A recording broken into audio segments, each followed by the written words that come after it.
Au cœur de l'Europe renaissante, l'humanisme, un mouvement intellectuel et culturel, prend son essor entre le XIVe et le XVIIe siècle et se caractérise par le retour aux textes antiques, grecs et romains, ainsi une forte valorisation de la raison et l'épanouissement personnel, porté par des penseurs et des artistes tels que Montaigne, Pétrarque et Léonard de Vinci.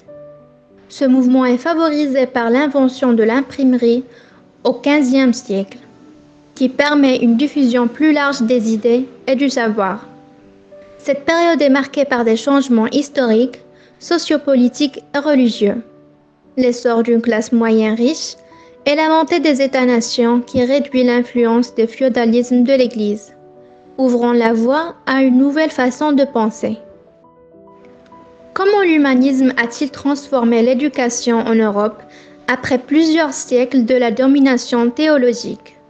Et quelles tensions a-t-il créées avec les savoirs traditionnels?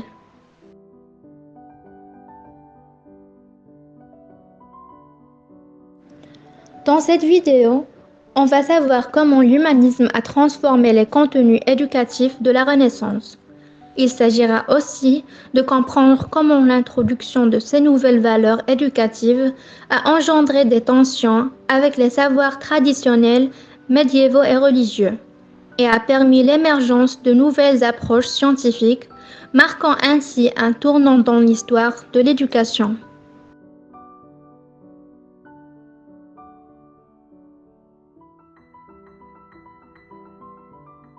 Alors, en ce qui concerne les méthodes pédagogiques, nous pouvons mettre l'accent sur la redécouverte des textes antiques. L'humanisme de la Renaissance repose sur la redécouverte des œuvres de l'Antiquité gréco-latine. Les éducateurs intègrent ces textes dans l'enseignement pour développer la pensée critique et l'ouverture de l'esprit. Valorisation de l'individu. L'éducation met l'accent également sur le développement global de l'individu, visant à former des citoyens éclairés et responsables.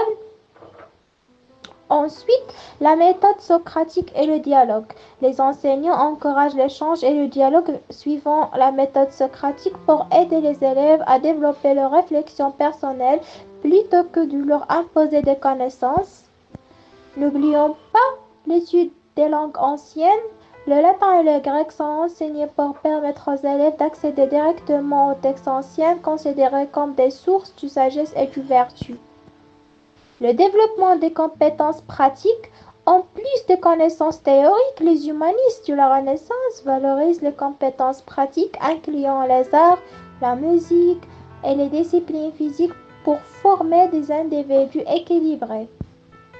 L'éducation morale.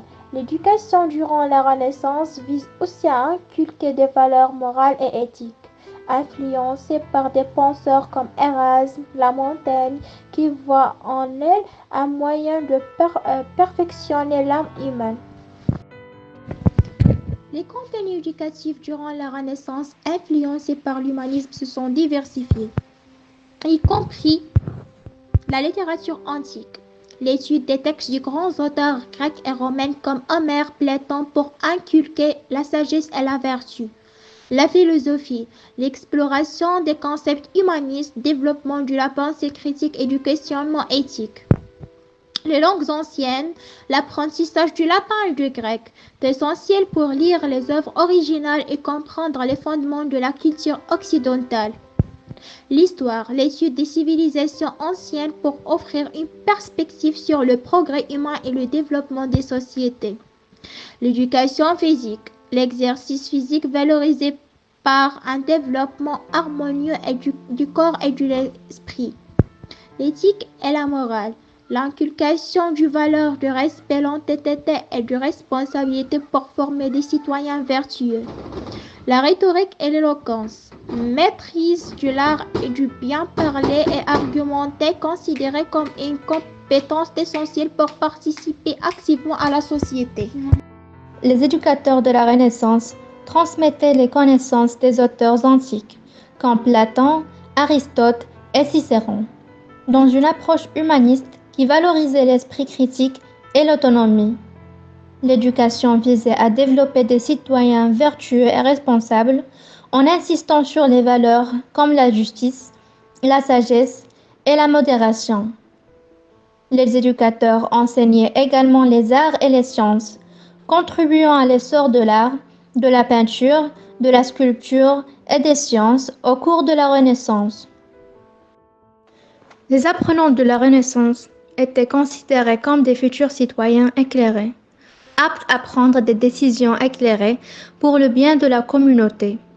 Cette vision de l'éducation, influencée par l'humanisme, mettait l'accent sur la formation d'un homme complet, à la fois intellectuel, moral et pratique. Les enfants des classes supérieures recevaient une formation plus complète, incluant les arts, les lettres et parfois les sciences, afin de devenir des dirigeants, des penseurs ou des mécènes.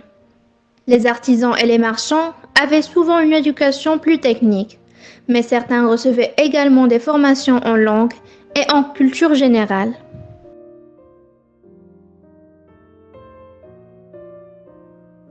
Nous allons parler sur les valeurs inculquées par l'éducation, en particulier la dignité humaine. Cette notion repose que l'idée que l'homme est capable de s'élever par l'éducation et qu'il possède une dignité intrinsèque était primordiale. L'éducation cherchait à former des individus qui puissent développer leurs compétences intellectuelles et morales. Au-delà de la dignité humaine, un autre objectif essentiel de l'éducation était de développer l'autonomie et l'esprit critique.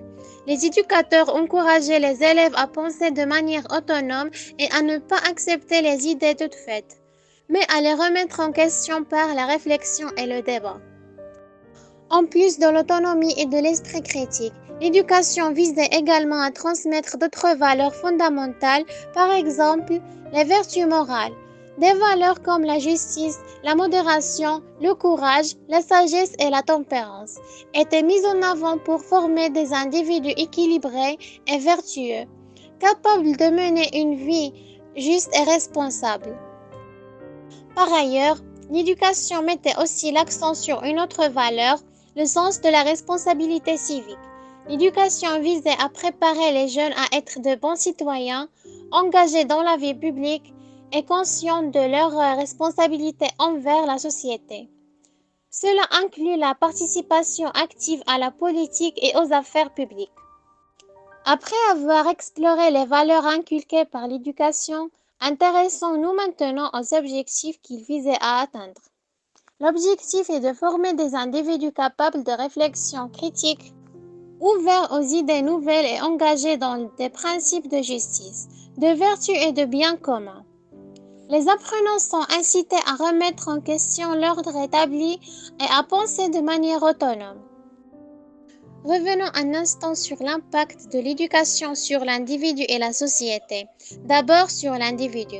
Il lui permet de développer la pensée critique et libère l'esprit des préjugés, favorisant la réflexion et l'autonomie. L'épanouissement personnel à travers les arts et les lettres. Il nourrit l'âme et réveille les talents. La vertu et la responsabilité, elle enseigne à conjuguer la liberté individuelle et le devoir envers autrui. Pour la société, l'éducation joue un rôle essentiel dans le progrès intellectuel. Elle a impulsé la Renaissance et les Lumières, ouvrant la voie aux sciences et à la culture.